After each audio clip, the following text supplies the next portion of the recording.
नहीं है। पूर्व के जो पाप कर्म हैं, जैसे हमारी दोनों किडनी फेल है, बचपन से बाबा जी हूं, ये हमारे पूर्व के पाप कर्म का फल है। और ये हमारे भजन का फल है कि हमें पूरे की पूरी जनता का प्यार मिल रहा है। हम सुबह जब निकलते ना, छोटे बच्चे से लेकर सब राधा राधा राधा, तो दिखाई देता है, सबकी आंखों में प्यार दिखाई देता है।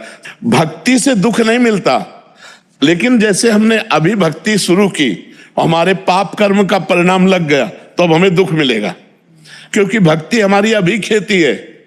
लेकिन पुरानी खेती में हमने बबूल बोए, पाप बोए, तो हमको भोगना पड़ेगा।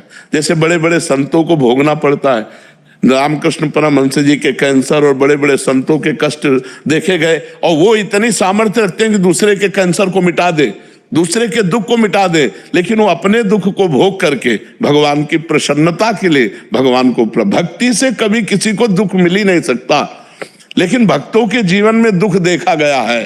हाँ जी, बात समझना, उस दुख में भी वो सुखी रहे हैं और बड़े बड़े कष्ट उनके जीवन में आए। क्या हुआ?